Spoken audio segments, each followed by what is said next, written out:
Welcome to the Dome Discussions Podcast. Your top source for all things New Orleans Saints. Powered by four voices who live and breathe black and gold. Touchdown! Every hit, every play. Welcome to the NFL. Every moment. We've got it covered. Let's go! Let's go! Go! Okay, I think they fixed it. We weren't live for first. Okay. Appreciate everybody tuning in. Welcome to the Dome Discussions Podcast, part of Being the No Network. I'm Kyle Besson with Caleb Yacarino, as we are here to recap the Saints' first win of the season. The Saints 26, New York Giants 14, at home too. That just makes it feel so much sweeter. Look, we're 5 weeks into the year. We knew the Saints weren't going to be competitive. You know, we're not going to really be pushing for the playoffs. That was kind of maybe a potential hopeful, definitely not Super Bowl contenders. But they are now on the win column. Here, let's see. Let's go ahead and just kind of start over some things. Is there anything that you kind of want to start us off with, Caleb, about the Saints win this season? I mean, this can't be understated. This was a massive win for so many different reasons. Spencer Rattler got his first win of his career. Kellen Moore got his first win as a head coach, and the Saints got the first win of the season.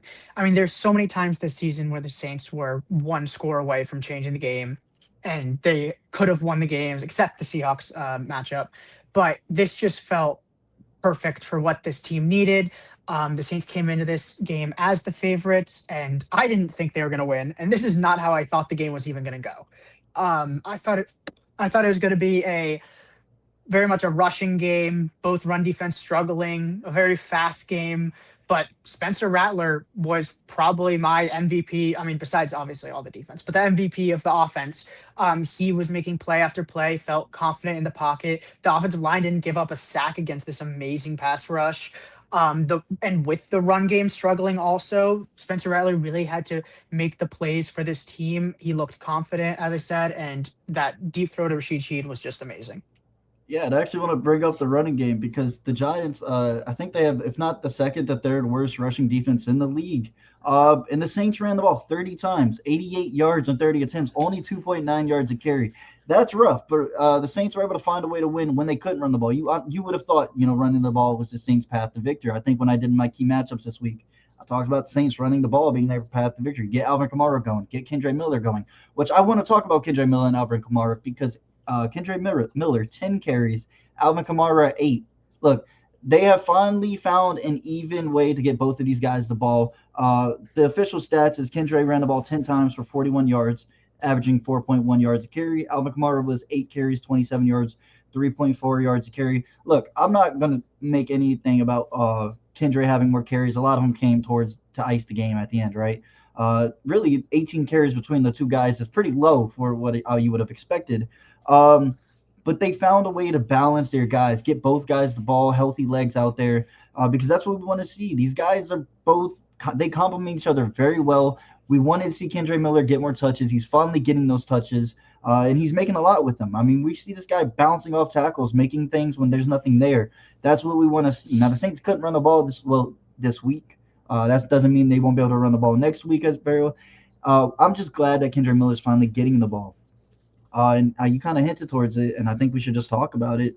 The defense looked great, man. The defense looked awesome. This is what we've finally been hoping to see. Now, actually, hold on. Let me go rephrase because I said the defense looked great. The defense caught a lot of breaks, okay? They held the Giants to 14 points. The 14 points came off the first and second drive for the Giants. They were scoreless throughout after that. There was a lot of bending, don't break there, and there was a lot of help from the Giants. I mean, the Jackson Dart fumble, I don't know how you put that on the ground. That's just a big mistake by them. And the Saints took advantage of it though, and that's what you want to see. They at least took advantage and made something out of these. It was 4 or 5 turnovers? 5 turnovers for the Giants, 2 interceptions and 3 fumbles. But the Saints were able to fight back, limit the Giants. And look, Jackson Dart was a problem in his legs. We kind of figured that was still going to be a problem, but they were able to limit him, and I kind of hinted towards it. Jackson Dart had a good game last week, and usually when these rookies have that great breakout game, they come back to earth a little bit, and that's what happened for him this week. But I'm just proud of how hard the Saints fought. That's my thing. They fought and they were able to find a way through the game. Yeah, and I was going to talk about that because with the defense, because like it sucks to hate or talk about the bads of this game because it's just I love that the Saints won, but you do have to talk about the defense.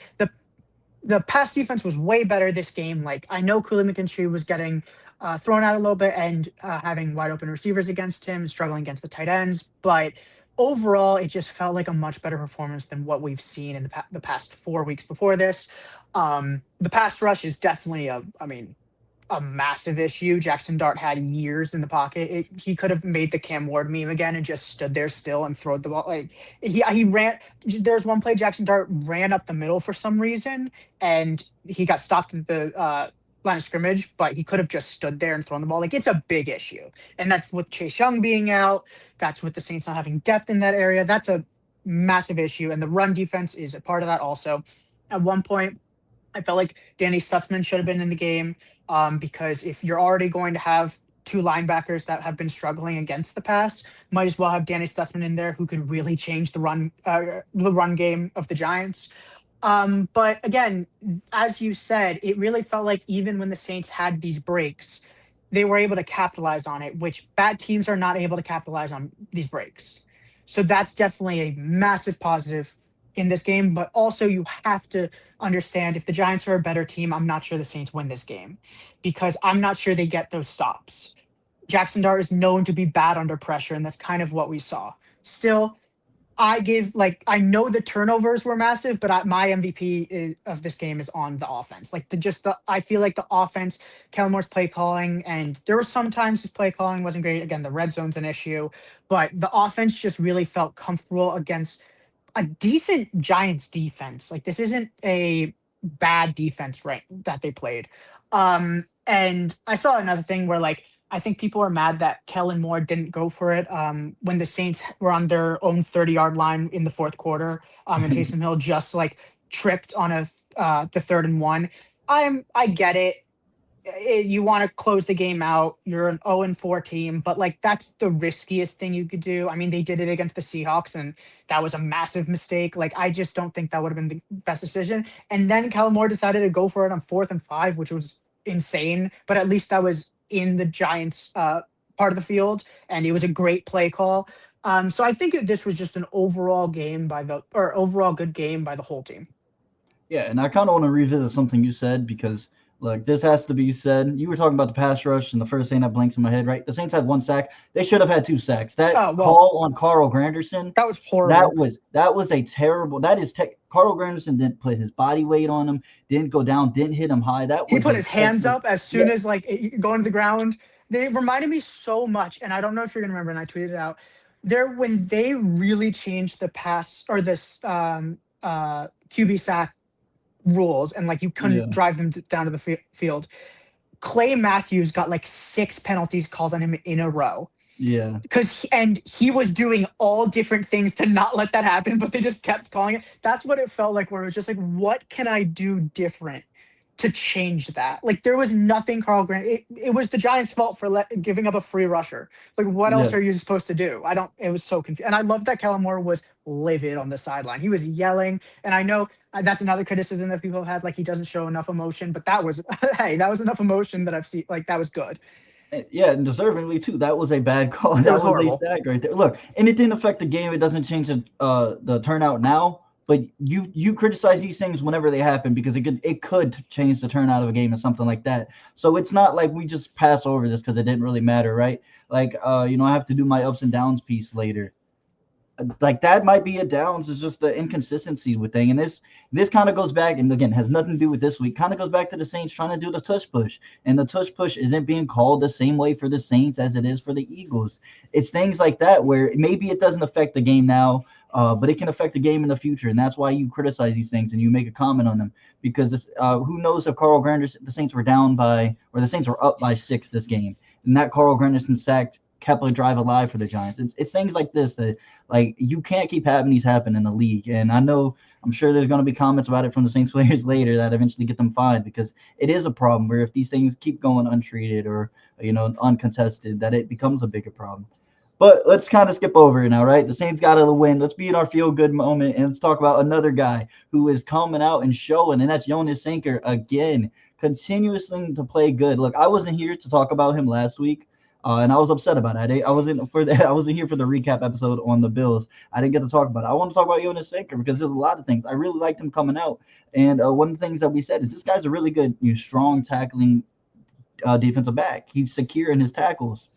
What you didn't expect to see is be him such a polished guy in coverage already so early in his career. He got the interception on Josh Allen last week. He had a few pass deflections here. He had a pass deflection. He didn't actually. Okay, they didn't credit him with a pass deflection, but he definitely was there in coverage. He had a tackle for a loss, and he had a big fumble recovery as well. I believe that one was on the Wan'Dale Robinson fumble, and he took it back for a few yards. He's just been playing great. The Saints definitely have something in him. He's still showing to be consistent as a tackler. He's still showing to come up in big plays. And look, the Saints were without Justin Reed early in this game, and you would have swore there was a veteran back there with Jonas Sinker. That's how well he's playing. A guy that the Saints definitely hit on, and he's been showing out early. Oh, 100%. And it's such an important part of his defense that I think I said it last week, and again, you weren't here, that Jonas Sinker is the best defensive back currently on the Saints. Like, I don't think anyone's outplaying him. And I hope Justin Reed comes back healthy, but also Jordan Howden had a really good game. Like, Jordan Howden was tackling. Yeah, there were some missed tackles, but he had a really good game, and he somehow scored a touchdown, which was insane.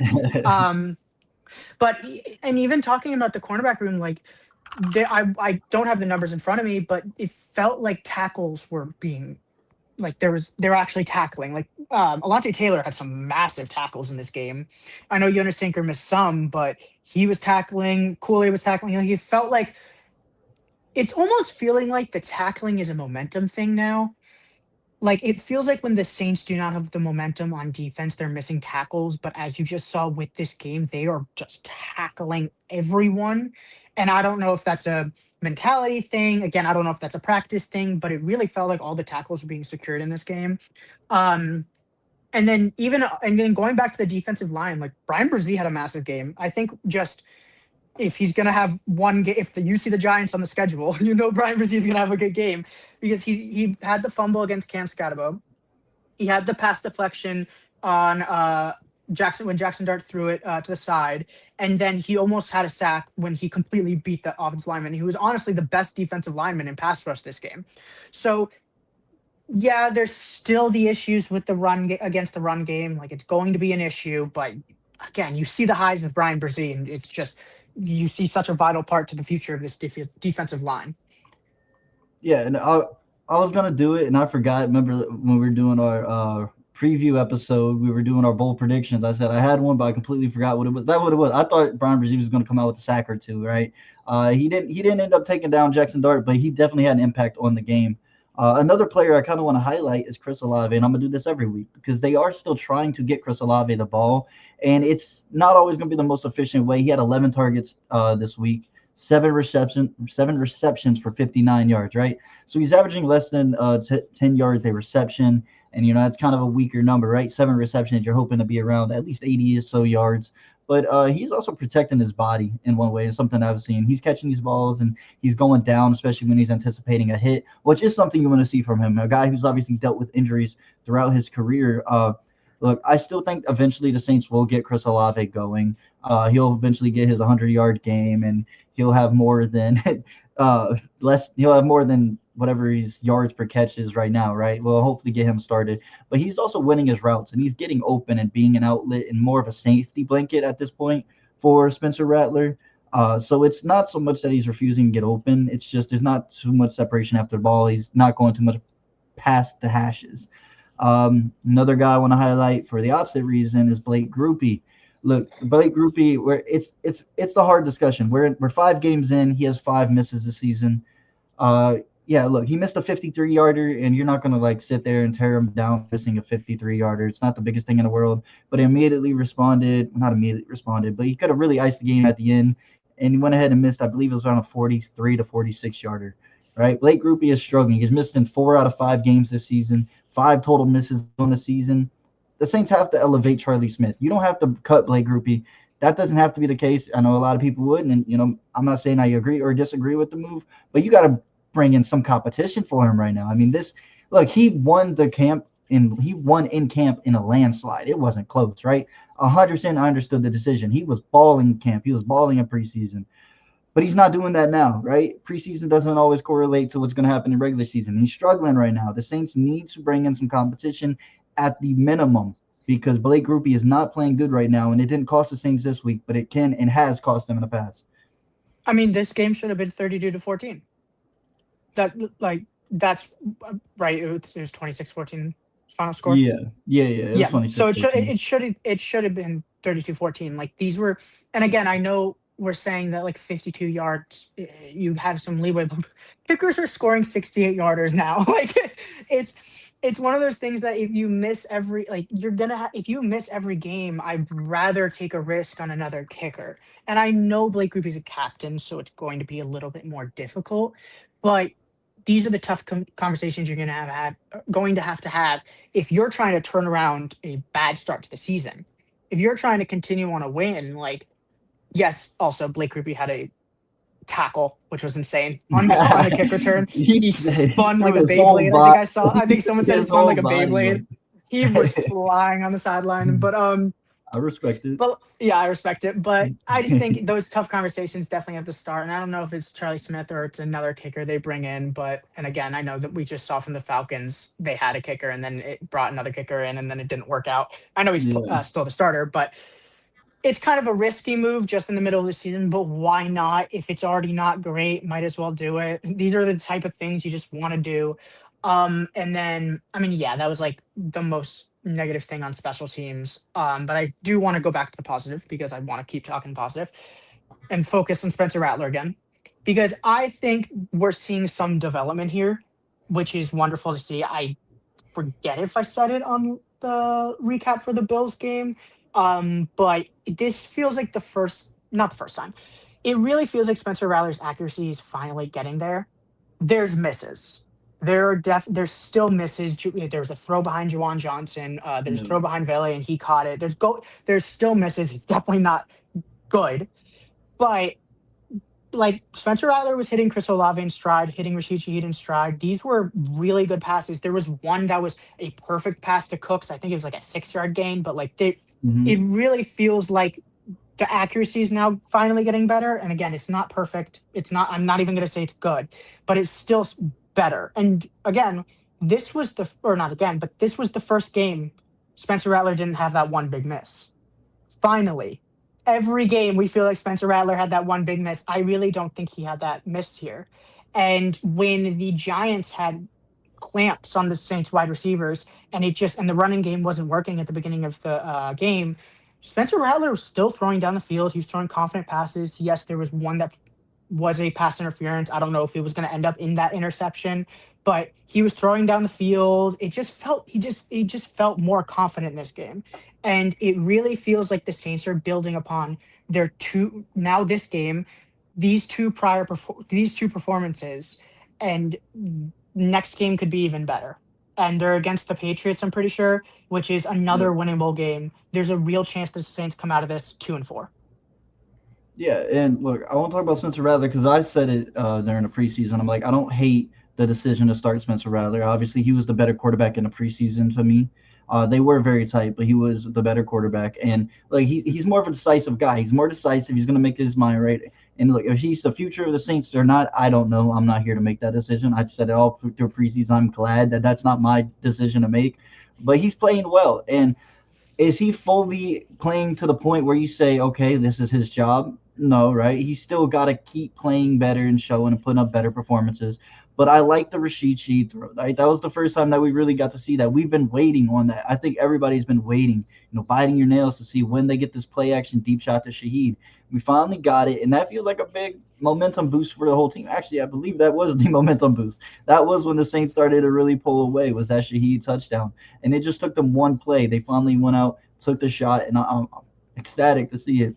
Now, I kind of want to talk about this one. So there's Sheed touchdown, right? 87 yards. That means the Saints were at their own 13. You talked about special teams. I want to go back to special teams just because the negatives of special teams has kind of been bad. Look, so Blake Grupe's missed 2 field goals. The offense started within their own 20, like before their own 20, right? Multiple times this game. And that's because kick return problems, Oh issues, yeah, I forgot about that. technicalities, right? A bunch of it. That happened like 3 drives in a row. They were within their own 15. That's a problem, right? You have a young quarterback who's got to sit here and he's got to fight 90 yards down the field. And look, they were able to do that this week. You're not going to be able to do that every week. Again, these are problems that the Saints have to work through and get better at because special teams all season has been rough, right? I don't know if the Saints lose, or actually, I promise you, the Saints don't lose as bad against the Seahawks in Week 3 if half of those problems don't happen, right? You can, but these are drive killers on their own, right? Spencer Rattler starting, he has to go 87 yards down the field. Young quarterback. Now the offensive line played well this week, but there's still a few penalties, pre-snap penalties. I believe it came out to 7 penalties for the Saints. Still too much. Didn't affect them in the long run. I think it was only 40 yards off of 7 penalties. Let's knock that down to like 4, 5 a game, right? Let's not keep in that 7 to 10 range, right? That's too much. Overall, this was just a better game, and I think the Saints caught a lot of breaks, and that kind of did a lot for them. But towards the end, the defense really came their own, right? They caught a lot of breaks towards the middle of the game after starting the game out real poor. Jackson Dart started like 5 for 5 on the first drive that ended in a touchdown, and I think he continued that momentum on the next touchdown drive. That was their only points for the rest of the day. Now they probably should have came away with more points, but either they hurt themselves or the Saints really stepped it up.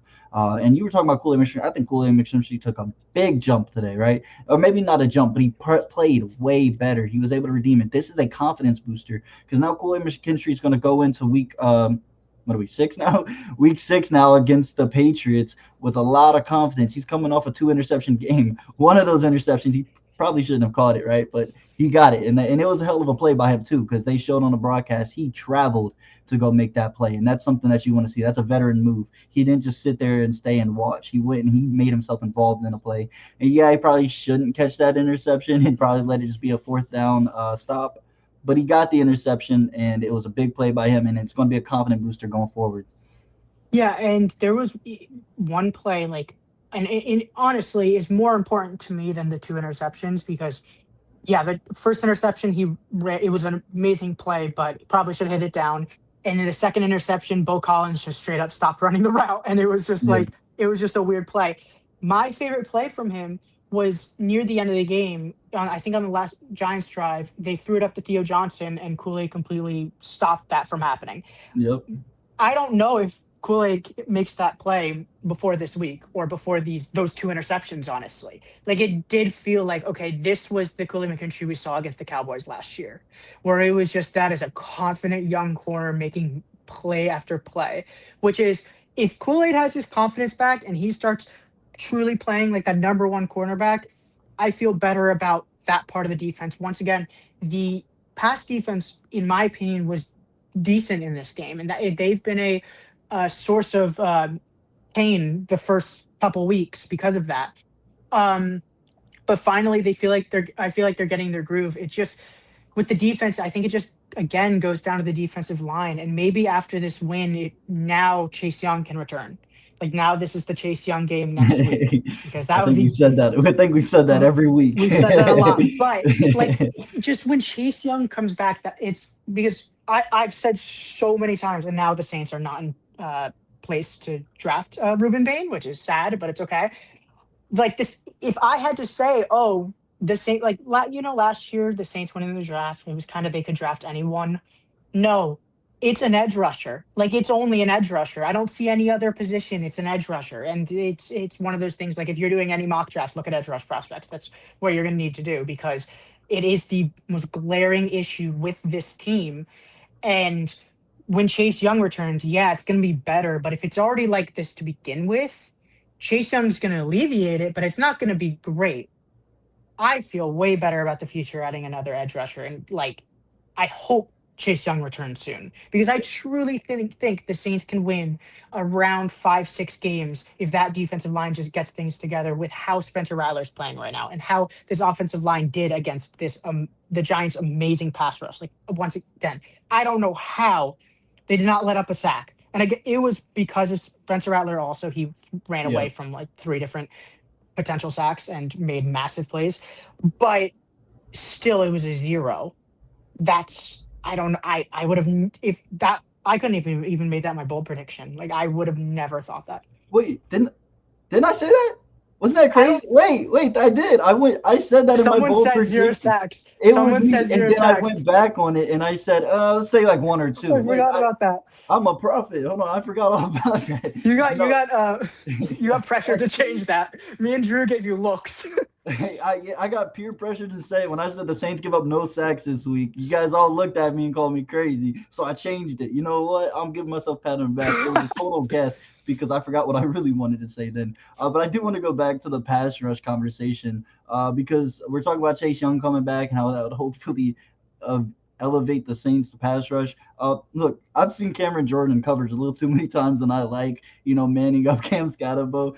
He's a great pass rusher, but he can't do exactly off that 3-4 what Chase Young would be able to do in coverage. Because I every time I saw Cameron Jordan back in the coverage and try to have to man up and keep up with Cam Scatterbo, I got nervous. It didn't end up biting the Saints too often, but that's another thing. It's a little scary. It's a little Yeah, scary. I think we're also burned from last week when Kyle Granderson was in coverage and then the Bills scored a touchdown because it was just a miscommunication. And Granderson was in coverage also. And you're like, I'm a little scared of this. Like, it's a little worrisome. But yeah, the defense, if there was like one, removing the special teams, because also the punting wasn't good. It was a bad punting day also. Like, special teams group is definitely, and I've said this so many times. I truly think the special teams group is the reason the Saints have won at least or lost at least 2 of these games. Like, it has not been good enough. But if I'm taking them out of the conversation, the only reason the Giants were in this game was the defensive line, the Saints defensive line, because they couldn't stop the run. And I know they've got scattered out a fumble, but they really couldn't stop the run. They couldn't contain Jackson Dart, and they couldn't get any pass rush.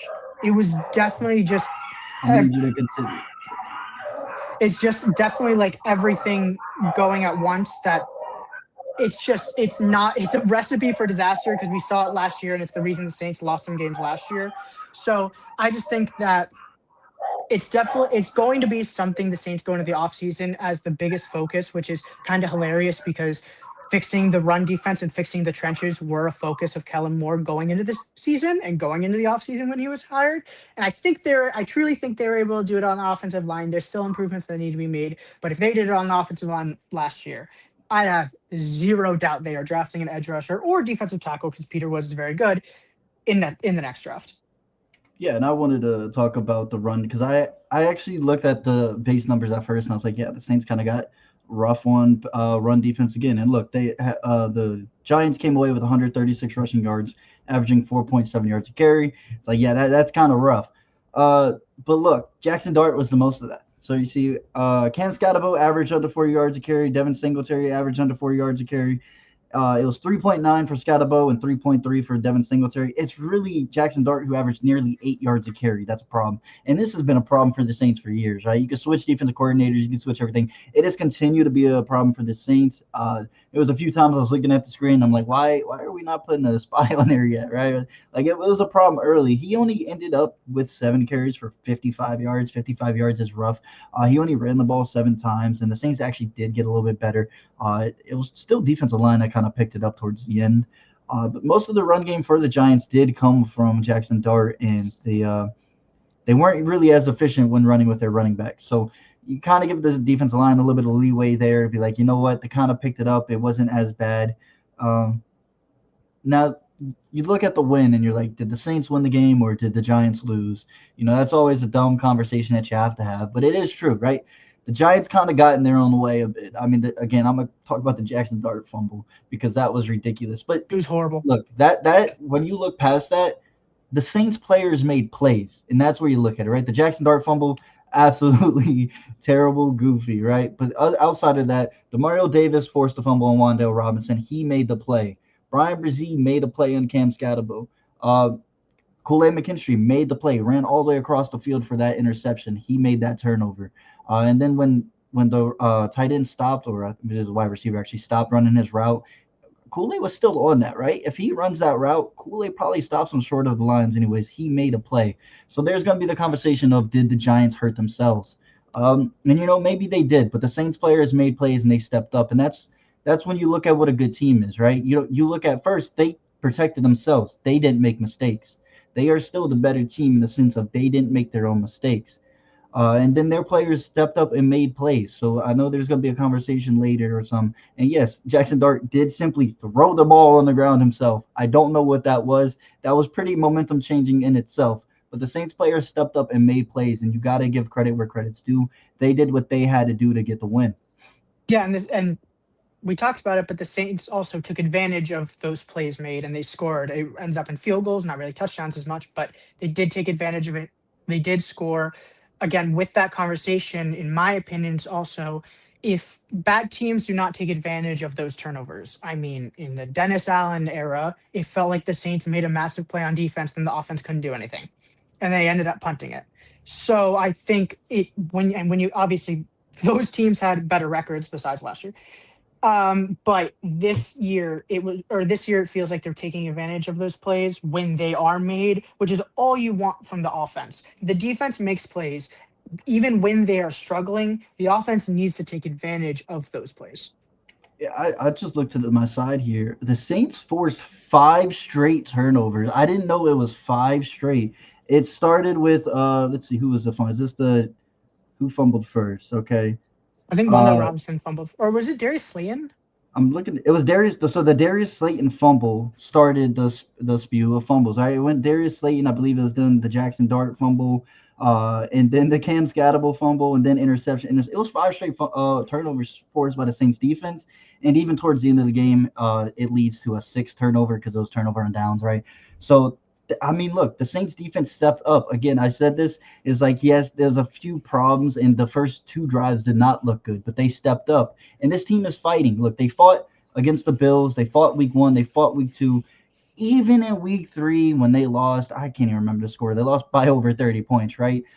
They were down 21-0, and then eventually they stepped up, and they were still playing hard towards the last whistle. This is a rebuilding team. What you want to see is these guys fight, show grit, show that they're going to pick themselves up and continue to fight. And that's what we're seeing from this Saints team. And that's why you're going to see them develop. And they're going to pull away some wins this season that nobody thinks they can win, right? I can't think of a team right now, but there's going to be a Buccaneers team coming to New Orleans that's probably got a pretty good record and a pretty good hold in the NFC South. And the Saints have a good chance of winning that game. Now, I'm not saying they are or won't, but they're going to fight, and they're going to come away with wins over good teams because the way they continue to fight. And these guys are all developing. A lot of young players. We're talking about Quincy Riley. He came in. He had a couple pass deflections. Jonas Sanker came in. Big game. A lot of young guys stepping up. Kendre Miller finally becoming the running back that we knew he could be. He just had to stay healthy. And that's the thing with these guys is they're going to continue to develop over the season. And now that these games that they lost week 1, week 2, week 3, they're going to start becoming wins down the season. Do I think the Saints are going to go on a streak from here? Probably not, right? But they're going to fight, and they're going to keep these games close, and that's all you ask for them. Yeah, and now again, this win is so important because a losing streak is always bad for a head coach in general, and specifically a first-time head coach trying to keep these players confident. So just getting a win this early in the season, we look back at and I know Dan Campbell is a good coach in the NFL, but I think he didn't get a win with the Lions in the first year until week 9 or 10. It took a while. I'm pretty sure I saw that last week, but so getting a win this early into the season is extremely important. And I don't think this team is going to be, as you said, fighting for the playoffs and a 9-win team that could somehow win the division. And I also don't hate that because that's the other conversation. It's okay, but would I rather the Saints lose because of draft position? I don't know. This is a weird draft class, kind of like last year. It's starting to become a weird draft class. So I don't really care as much.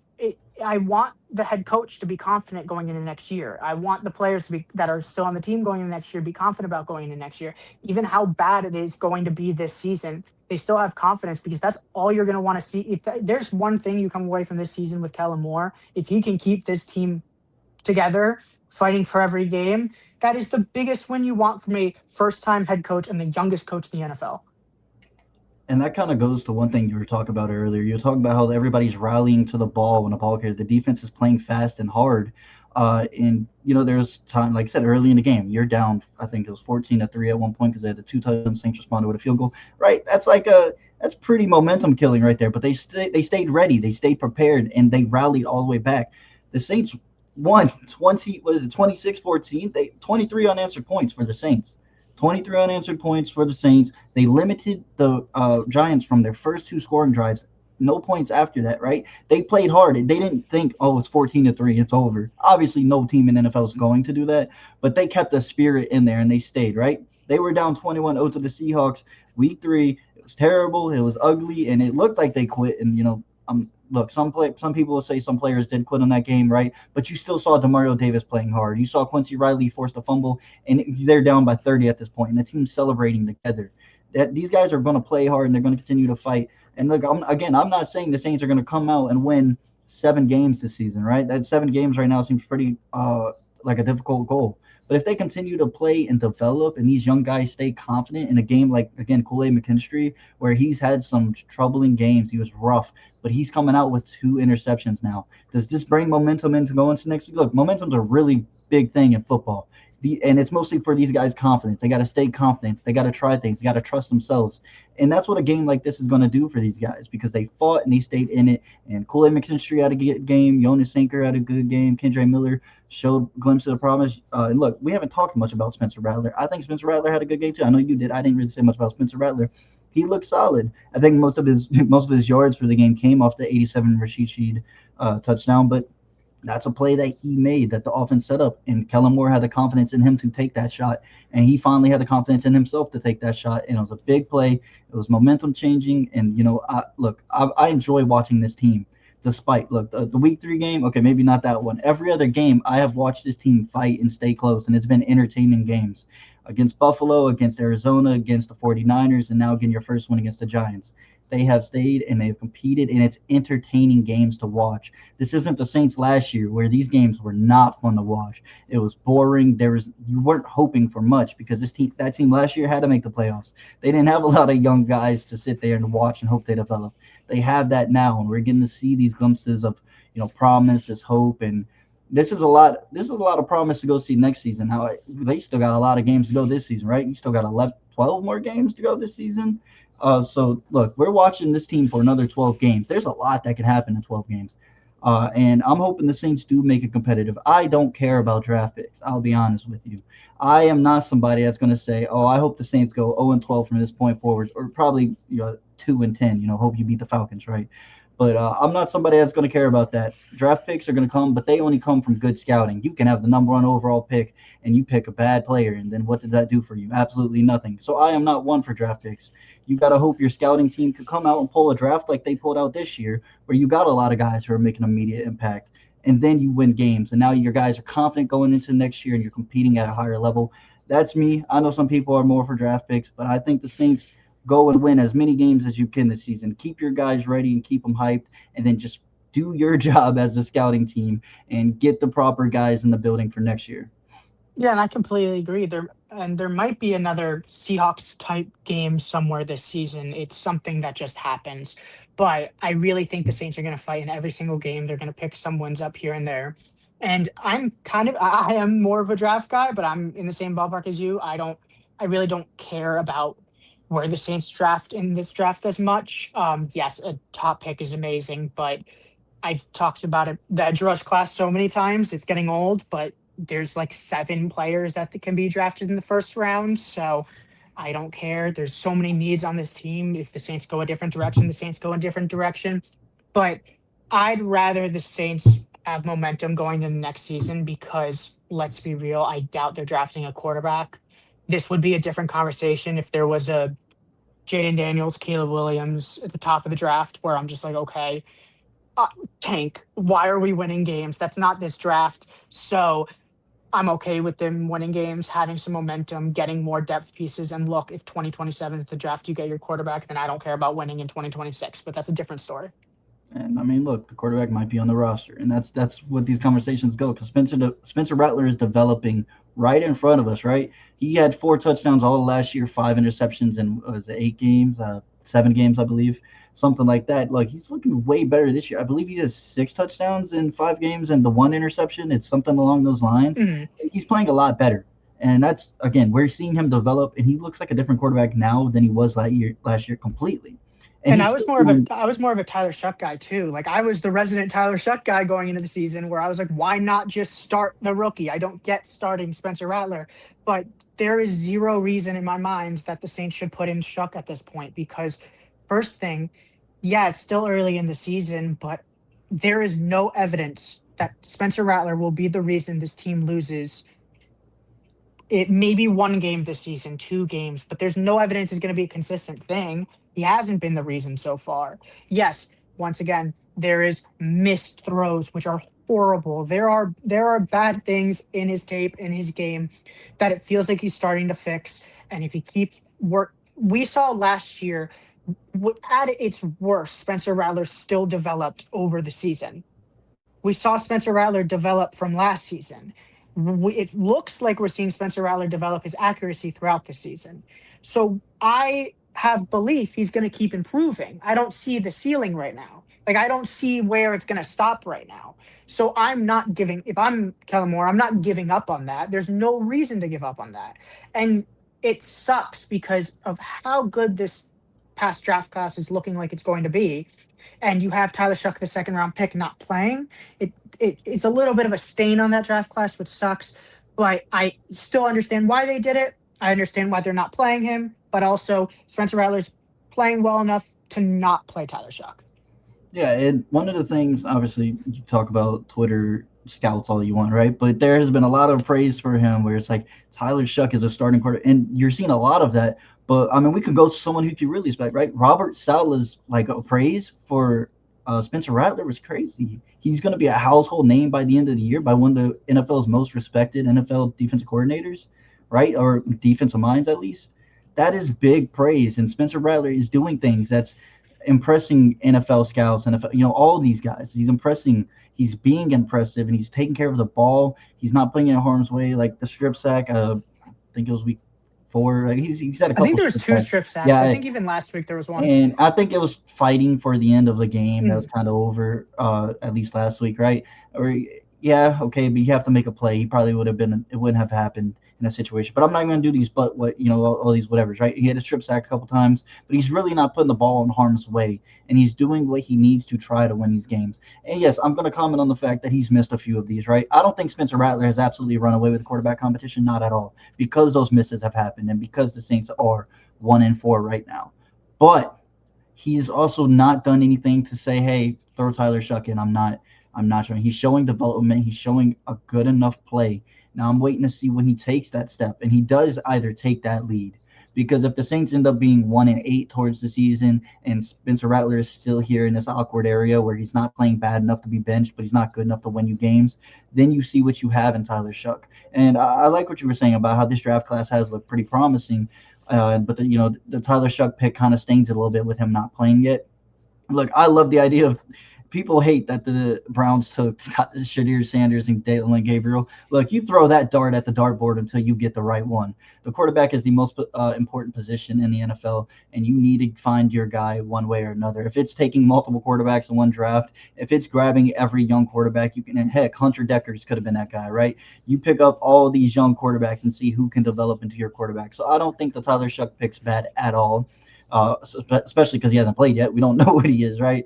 But look, if Spencer Rattler continues to play and develop and eventually runs away with that job, and we never see what Tyler Shuck is for the Saints, that I don't know if that still makes the pick a bad pick, because you found your quarterback, and yeah, look, you lost the chance of drafting a second-round player, but you take keeping that shot until you finally find your guy. And if it's Tyler Shuck, it's Tyler Shuck. If it's Spencer Rattler, it's Spencer Rattler. If it's none of them, you just got to find out.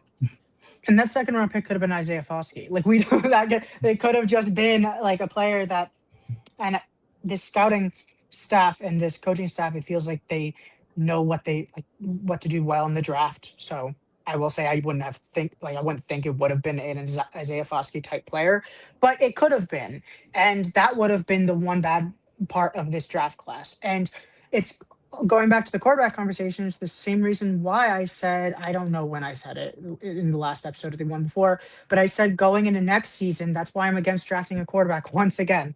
2 years in a row, I was against drafting a quarterback. It should be a Spencer Rattler, Tyler Shuck quarterback competition next offseason.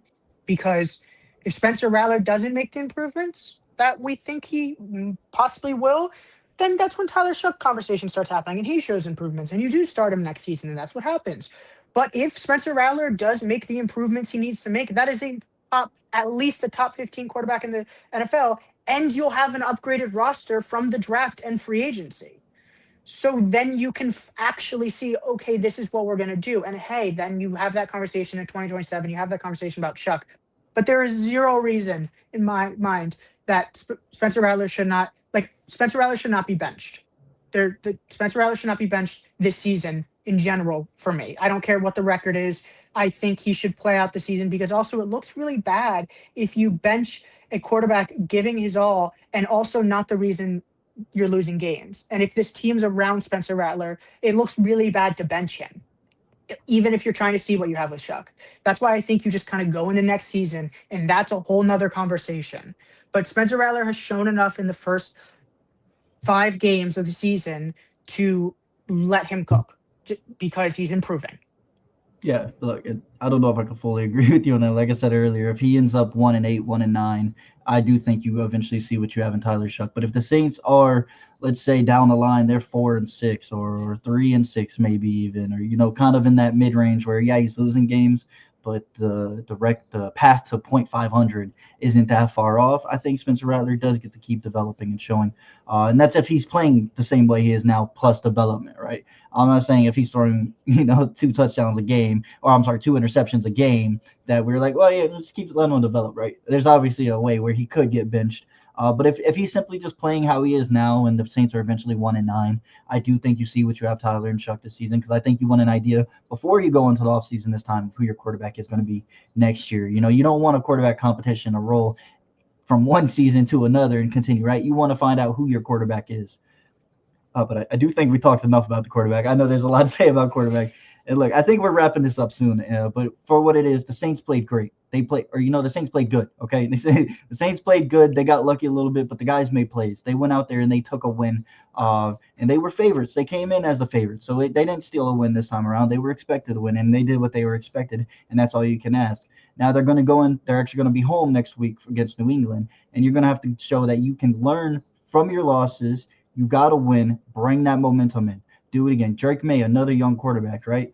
This is pretty veteran defense that has now got a lot of younger guys joining in, right? Your secondary is full of players on rookie contracts now if Justin Reed's to be out next week, right? You're going to have Jonas Sinker, Jordan Howden, Kool-Aid McKinstry, Alontae Taylor, Quincy Riley, right? There's not one veteran guy with a second contract on your secondary right now. And they're going to be tested against one of the NFL's young rising quarterbacks. Let's see them take the momentum that they got from this week, bring it into next week. And if you come out 2-4, and then I think you go against the Buccaneers, is it the Buccaneers after? I have no clue. I'm actually going to look it up right now. I believe they play. I think it is. It's the Bears. Oh, right. Dennis Allen revenge game. Yeah, it's the Dennis, and it's again another young quarterback, and that's going to be they're going to face a bunch of young quarterbacks. They got a young secondary, so you got to hope that your veterans can step up because, look, it could get real ugly with a bunch of young guys, but they held Jackson Dart mostly in check after those first 2 drives, and I would hope that they can make those proper adjustments and do it again going forward. But like I said, play with the momentum, continue with what you have right now, go stay home, beat New England, and then, we're talking about a different Saints team at that point. 100% agree. All right, but are we good to wrap it up now? Yep, I'm good. All right. I see we had 60 viewers watching. That's awesome. So, hey, appreciate you guys tuning in. Make sure you guys join us Friday, where it would be a recorded episode going up on YouTube, where we could preview the Saints versus Patriots game. And you guys have a good one.